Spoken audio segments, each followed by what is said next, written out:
ಬಂಧುಗಳೇ ನಮಸ್ಕಾರ. ಅದು ಹೇಗೆ 18 ವರ್ಷದ ಹುಡುಗ ಕೇವಲ 10 ವರ್ಷದಲ್ಲಿ ದೊಡ್ಡ ಕಂಪನಿಯನ್ನೇ ಕಟ್ತಾನೆ?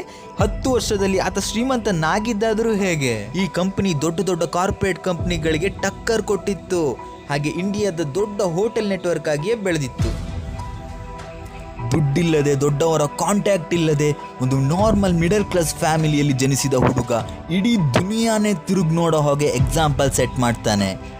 ಎಲ್ಲ ಹುಡುಗರು ಶ್ರೀಮಂತರಾಗಲು ಅವ್ರಿಗೆ ಒಂದು ದೊಡ್ಡದಾದ ಆಸೆ ಇರಬೇಕು. ಈ ಕಥೆಯು ಇಂಡಿಯಾದ ಯಂಗೆಸ್ಟ್ ಬಿಲಿಯನೇರ್ ರಿತೇಶ್ ಅಗರ್ವಾಲ್ ಅವರದ್ದು. 1993 ರಿತೇಶ್ ಅವರ ಜನನ ಒಡಿಶಾದ ಬಿಸಮ್ ಕಟಕ್ನಲ್ಲಿ ಆಯಿತು. ರಿತೇಶ್ ಅವರು ಮನೆಯ ಕಿರಿಯ ಮಗನಾಗಿದ್ದರು. ಅವರ ಅಪ್ಪ ಒಂದು ಚಿಕ್ಕ ಅಂಗಡಿಯಲ್ಲಿ ವ್ಯಾಪಾರ ನಡೆಸುತ್ತಿದ್ದರು. ರಿತೇಶ್ 4th ಸ್ಟ್ಯಾಂಡರ್ಡ್ನಲ್ಲೇ ಕಂಪ್ಯೂಟರ್ ಕಲಿಯಲು ಆರಂಭಿಸಿದ್ರು. ಬೇಸಿಕ್ಸ್ ಪ್ರೋಗ್ರಾಮಿಂಗ್ ಕೂಡ ಕಲ್ತಿದ್ರು. ಅವರ ಅಕ್ಕ 12th ಸ್ಟ್ಯಾಂಡರ್ಡ್ನಲ್ಲಿ ಸ್ಟಡಿ ಮಾಡ್ತಿದ್ರು.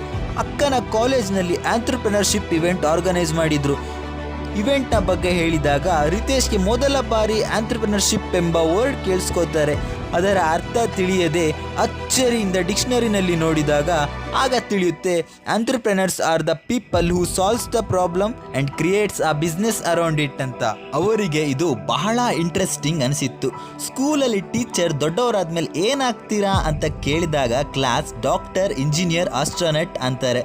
ಆದರೆ ರಿತೇಶ್ ಹೇಳ್ತಾರೆ, ನಾನು ಎಂಟ್ರಪ್ರಿನರ್ ಆಗ್ತೀನಿ. ಈ ಸಮಯದಲ್ಲಿ ಟೆಲಿಕಾಂ ರ್ಯಾಪಿಡ್ಲಿ ಗ್ರೋ ಆಗ್ತಿತ್ತು. BSNL ಪೂರ್ತಿ ಮಾರ್ಕೆಟ್ನ ಏಕಸ್ವಾಮ್ಯವಾಗಿತ್ತು. ಮತ್ತೆ ಒಂದು ಸಣ್ಣ ಕಂಪನಿ ಗ್ರೋ ಆಗ್ತಿತ್ತು, ಏರ್ಟೆಲ್. ರಿತೇಶ್ ತಮ್ಮ ಸಮ್ಮರ್ ವೆಕೇಷನ್ನಲ್ಲಿ ಫ್ರೀ ಟೈಮಲ್ಲಿ ಏರ್ಟೆಲ್ ಸಿಮ್ ಕಾರ್ಡ್ ಮಾರಾಟ ಮಾಡ್ತಿದ್ರು. ಅಂಗಡಿಯಲ್ಲಿ ಮಾರ್ತಾ ಅದರ ಸೈನೇಜಸ್ನ ಹಾಕಿಸ್ತಿದ್ರು. ಫ್ಯೂಚರಲ್ಲಿ ಇದರಿಂದ ಒಯ್ಯೋದ ದೊಡ್ಡ ಸೈನೇಜಸ್ ಹಾಕೋ ಐಡಿಯಾ ಬಂತು. ಇವೆಂಚುಲಿ ರಿತೇಶ್ 10th ಪಾಸ್ ಆದ್ರು. ಅಪ್ಪ ಅಮ್ಮಂಗೆ ಮಗ ಡಾಕ್ಟರ್ ಅಥವಾ ಇಂಜಿನಿಯರ್ ಆಗಿ ಲೈಫಲ್ಲಿ ಸೆಟ್ಲ್ ಆಗಬೇಕು ಅನ್ನೋ ಕನಸೇ ಇತ್ತು. ಆದರೆ ರಿತೇಶ್ನ ಯೋಚನೆ ಬೇರೆಯೇ ಇತ್ತು. ಇಂಜಿನಿಯರಿಂಗ್ ಮಾಡೋ ಕೋಟಾ ಬಂತು. ಈ ಕೋಟಾನ ಮಾಮೂಲಿಯಾಗಿ ನೋಡಿ ರಾತ್ರಿ ಹಗಲು ಓದಬೇಕು, ಯಾರು ಓದ್ತಾರೆ, ಇದು ನನ್ನ ಕೈಲಿ ಸಾಧ್ಯ ಇಲ್ಲ ಎಂದು ನನ್ನ ಗುರಿ ಒಂದೇ, ಆಂಟ್ರಪ್ರಿನರ್ ಆಗೋದು ಅಂದ್ಕೊಂಡು ಫ್ಯಾಮಿಲಿಗೆ ತಿಳಿಯದ ಹಾಗೆ ಗಪ್ ಚುಪ್ ಅಂತ ಡಿಲ್ಲಿ ಟ್ರೈನ್ ಹತ್ತಾರೆ. ಆಂಟ್ರಪ್ರಿನರ್ಶಿಪ್ ಸಮಿಟ್ನ ಅಟೆಂಡ್ ಆದರು. ಬೇಸಿಕ್ ಅಂಡರ್ಸ್ಟ್ಯಾಂಡಿಂಗ್ ಅನ್ನೋದು ಅಲ್ಲಿಂದ ಶುರುವಾಯಿತು. ಆಂಟ್ರಪ್ರಿನರ್ಶಿಪ್ ಅಂದರೆ ಏನು, ಅದರಲ್ಲಿ ಏನು ಮಾಡ್ತಾರೆ ಅಂತ ತಿಳ್ಕೊಂಡ್ರು. ಇದರ ಜೊತೆಗೆ ರಿತೇಶ್ ಇಂಟರ್ನ್ಶಿಪ್ ಸಹ ಮಾಡ್ತಾರೆ ಟ್ರಾವೆಲಿಂಗ್ನ ಜೊತೆಗೆ. ಎಲ್ಲಿ ಟ್ರಾವೆಲ್ ಮಾಡ್ತಾರೋ ಅಲ್ಲಿಯ ಹೋಟೆಲ್ಗೆ ಇಮೇಲ್ ಮಾಡಿ ಕೇಳ್ತಾರೆ, ನೋಡಿ ನಾನು ನಿಮ್ಮ ಹೋಟೆಲ್ನಲ್ಲಿ ಫ್ರೀಯಾಗಿ ಉಳ್ಕೊಳ್ಬಹುದಾ?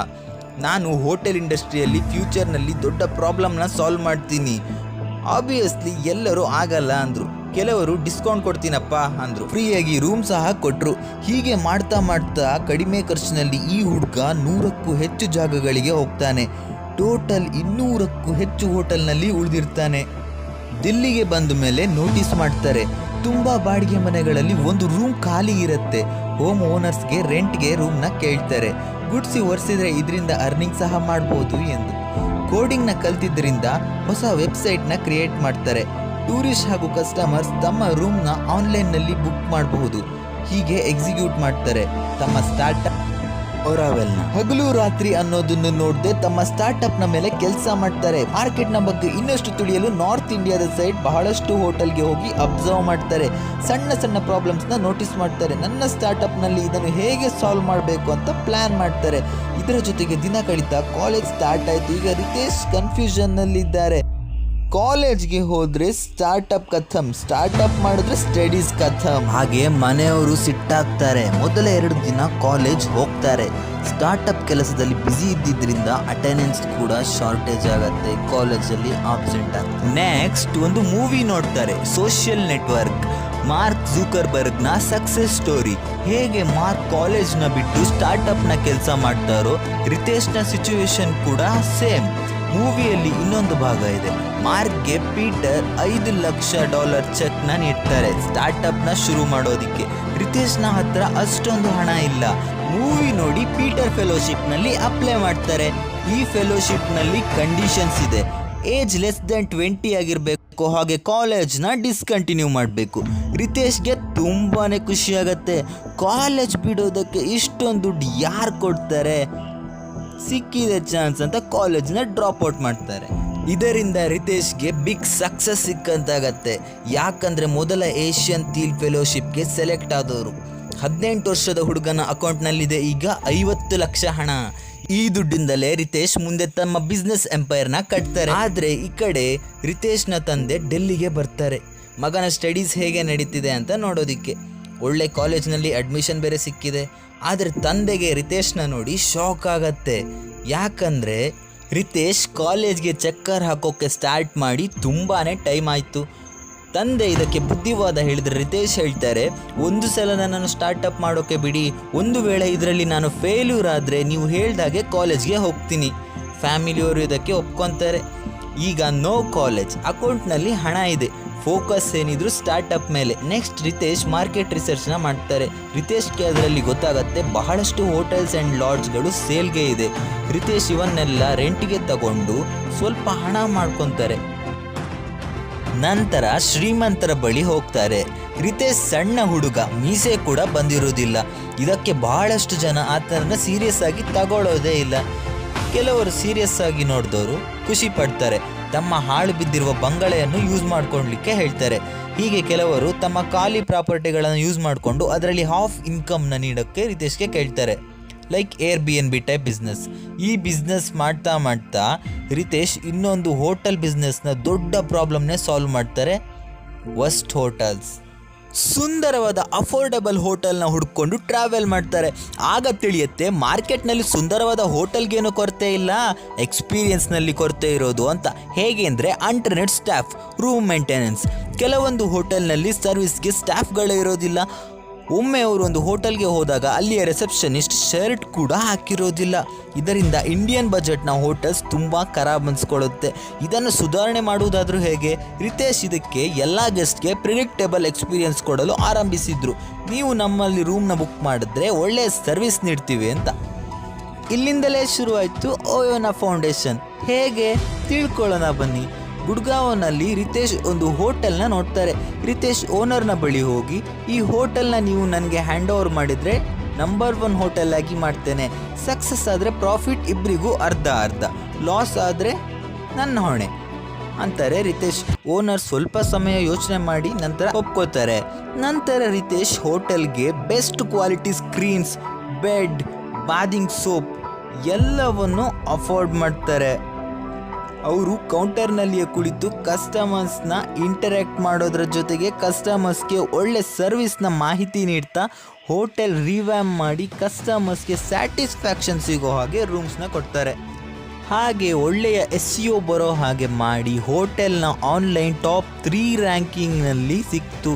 ಹೋಟೆಲ್ನ ಆಕ್ಯುಪೆನ್ಸಿ ಯಾವಾಗಲೂ 90% ಫಿಲ್ ಆಗ್ತಿತ್ತು. ಈ ಸಕ್ಸಸ್ನ ನೋಡಿ ಅಕ್ಕಪಕ್ಕದ ಹೋಟೆಲ್ನವರು ರಿತೇಶ್ನ ಬಳಿ ಪಾರ್ಟ್ನರ್ಶಿಪ್ ಮಾಡ್ತಾರೆ. ಆಗ ರಿತೇಶ್ ಒಂದು ಸ್ಟ್ರಾಟಜಿನ ಪ್ಲ್ಯಾನ್ ಮಾಡ್ತಾರೆ. ಹೊಸದಾಗಿ ಹೋಟೆಲ್ನ ಕಟ್ಟೋ ಬದಲು ನೂರಾರು ಲಾಸ್ ಆಗಿರೋ ಹೋಟೆಲ್ನ ಒಂದು ಹೆಸರಾಂತ ಬ್ರ್ಯಾಂಡ್ ನೇಮ್ನಲ್ಲಿ ಒಳ್ಳೆ ಎಕ್ಸ್ಪೀರಿಯನ್ಸ್ ಜೊತೆ ಕೊಟ್ಟರೆ ಪ್ರಾಫಿಟ್ ಆಗತ್ತೆ ಅಂತ ಹೋಟೆಲ್ ಜೊತೆಗೆ ಪಾರ್ಟ್ನರ್ಶಿಪ್ನ ಸ್ಟಾರ್ಟ್ ಮಾಡ್ತಾರೆ. ಇದಾದ ನಂತರ ರಿತೇಶ್ ತಮ್ಮ ಬಿಸ್ನೆಸ್ಗೆ ಚೀಫ್ ಆಪರೇಟಿಂಗ್ ಆಫೀಸರ್ನ ಹುಡುಕೋದಕ್ಕೆ ಲಿಂಕ್ಡ್ಇನ್ನಲ್ಲಿ ಆ್ಯಕ್ಟಿವ್ ಆಗ್ತಾರೆ. ತಮಗೆ ಬೇಕಾದವ್ರನ್ನೆಲ್ಲ ಹುಡುಕ್ತಾರೆ. ಯಾರೂ ಅವ್ರಿಗೆ ಸೆಟ್ ಆಗೋದಿಲ್ಲ. ಒಂದು ದಿನ ಅಭಿನವ್ ಸಿನ್ಹಾ ಸಿಗ್ತಾರೆ. Harvard university pass out, BCG ಎಂಬ ಕಂಪನಿಯಲ್ಲಿ ವರ್ಕ್ ಕೂಡ ಮಾಡ್ತಿರ್ತಾರೆ. ರಿತೇಶ್ ಅಭಿನವ್ಗೆ ತಮ್ಮ ವಿಷನ್ ಪ್ಲ್ಯಾನ್ ಎಲ್ಲವನ್ನು ಎಕ್ಸ್ಪ್ಲೇನ್ ಮಾಡ್ತಾರೆ. ಅಭಿನವ್ಗೆ ಪೊಟೆನ್ಷಿಯಲ್ ಕಾಣಿಸುತ್ತೆ. ಆದ್ದರಿಂದ ರಿತೇಶ್ನ ಆಫರ್ನ ಆಕ್ಸೆಪ್ಟ್ ಮಾಡ್ತಾರೆ. ಓಯೋನ ರೆಸ್ಪಾನ್ಸಿಬಿಲಿಟೀಸ್ ಈಗ ಇಬ್ಬರೂ ಹಂಚ್ಕೋತಾರೆ. ಅಭಿನವ್ ಆಪರೇಷನ್ಸ್ ಹಾಗೂ ಸ್ಟ್ಯಾಂಡರ್ಡೈಸೇಷನ್ಸ್ ಕಡೆ ಗಮನ ಕೊಡ್ತಾರೆ, ಹಾಗೂ ರಿತೇಶ್ ಓಯೋನ ದೊಡ್ಡ ಬ್ರ್ಯಾಂಡ್ ಮಾಡೋದ್ರಲ್ಲಿ ಹಾಗೂ ಸೇಲ್ಸ್ನ ಕಡೆಗೆ ಗಮನ ಹರಿಸ್ತಾರೆ. ಓಯೋನ ಅಂಡರ್ನಲ್ಲಿ ಈಗ 3 ಹೋಟೆಲ್ಗಳು ಇವೆ. 50 ಪ್ರಾಪರ್ಟೀಸ್ವರೆಗೂ ಎಕ್ಸ್ಪ್ಯಾಂಡ್ ಮಾಡೋ ಪ್ಲಾನ್ ರಿತೇಶ್ರದ್ದಾಗಿತ್ತು. ಓಯೋದ ಸಕ್ಸಸ್ ರೇಟಿಂದ 3 ಹೋಟೆಲ್ 50ರಿಂದ 100 ಹೋಟೆಲ್ವರೆಗೂ ಎಕ್ಸ್ಪ್ಯಾಂಡ್ ಮಾಡಲಾಯಿತು. ಮತ್ತೆ ಹೋಟೆಲ್ಗೆ ಇನ್ನು ಟ್ಯಾಲೆಂಟೆಡ್ ಪೀಪಲ್ ಬೇಕಿತ್ತು. ಅದಕ್ಕೆ ಒಂದು ಐಡಿಯಾ ಮಾಡ್ತಾರೆ. ರಿತೇಶ್ ಮೊದಲು 4-5 ಟೀಮ್ನಲ್ಲಿ ಕೆಲಸ ಮಾಡ್ತಿರ್ತಾರೆ. ಅವರ ಜೀವನದಲ್ಲೇ ಬೆಸ್ಟ್ ನೌಕರರು ಅನ್ಸ್ಕೊಂಡಿರೋರ ಜೊತೆಗೆ ಕೆಲಸ ಮಾಡಿದ್ರು. ಅವರನ್ನೆಲ್ಲ ರೆಫರ್ ಮಾಡ್ತಾರೆ. ಈ ಟ್ರಿಕ್ ಆ್ಯಕ್ಚುಲಿ ವರ್ಕ್ ಆಗತ್ತೆ. ಇದರಿಂದ ರಿತೇಶ್ಗೆ ದಿ ಬೆಸ್ಟ್ ಟೀಮ್ ಸಿಕ್ಕಂತಾಗತ್ತೆ. ಓಯೋನಲ್ಲಿ ಟೋಟಲ್ ಈಗ 50 ಜನರ ಟೀಮ್ ಆಯಿತು. ಬಹುಬೇಗ ಓಯೋ ಗುಡ್ಗಾಂವ್ನ ಹೆಸರಾಂತ ಹೋಟೆಲ್ ಆಯಿತು. ಈಗ ಅವರ ಏಮ್ ಇಂಡಿಯಾನಲ್ಲೇ ಓಯೋನ ದೊಡ್ಡ ಬ್ರ್ಯಾಂಡ್ ಹೋಟೆಲ್ ಆಗಿ ಕಾಣೋದು. ಇದಕ್ಕಾಗಿ ಓಯೋನ ಇನ್ನಷ್ಟು ಇನೋವೇಟಿವ್ ಆಗಿ ಮಾಡ್ತಾರೆ. ಪ್ರತಿಯೊಂದು ರಾಜ್ಯದಲ್ಲೂ ಓಯೋ ಎಕ್ಸ್ಪ್ಯಾಂಡ್ ಮಾಡಲು ಸುಮಾರು 6ರಿಂದ 10 ತಿಂಗಳು ಸಮಯ ಆಗ್ತಿತ್ತು. ಹೀಗೆ ಮಾಡಿದರೆ ಓಯೋ ಹೇಗೆ ಬೇಗನೆ ಎಕ್ಸ್ಪ್ಯಾಂಡ್ ಆಗುತ್ತೆ ಹೇಳಿ? ಅದಕ್ಕೆ ರಿತೇಶ್ ಟೆಕ್ನಾಲಜಿ ಬಳಸ್ಕೋತಾರೆ. 10 ತಿಂಗಳಲ್ಲಿ ಆಗೋದನ್ನ ಕೇವಲ 3 ದಿನದಲ್ಲಿ ಮಾಡ್ತಾರೆ. ಇವರ ರೂಲ್ಸ್ನ ಪ್ರಕಾರ ಯಾವ ಹೋಟೆಲ್ ಓಯೋನ ಅಂಡರ್ನಲ್ಲಿ ಮರ್ಜ್ ಆಗ್ತಾರೋ ಅವರು ಫಸ್ಟ್ ಓಯೋನ ಬ್ರ್ಯಾಂಡ್ ನೇಮ್ನ ಬೋರ್ಡಿಂಗ್ನ ಹಾಕಬೇಕಾಗಿತ್ತು. ಕೆಲವೇ ದಿನದಲ್ಲಿ ಹೋಟೆಲ್ ಪೂರ್ತಿ ಇನೋವೇಟಿವ್ ಆಗಿ ರೆಡಿ ಆಗ್ತಿತ್ತು. ಇದರಿಂದನೇ ಓಯೋ ಬಹಳ ಬೇಗ ದೇಶಾದ್ಯಂತ ಎಕ್ಸ್ಪ್ಯಾಂಡ್ ಆಯಿತು.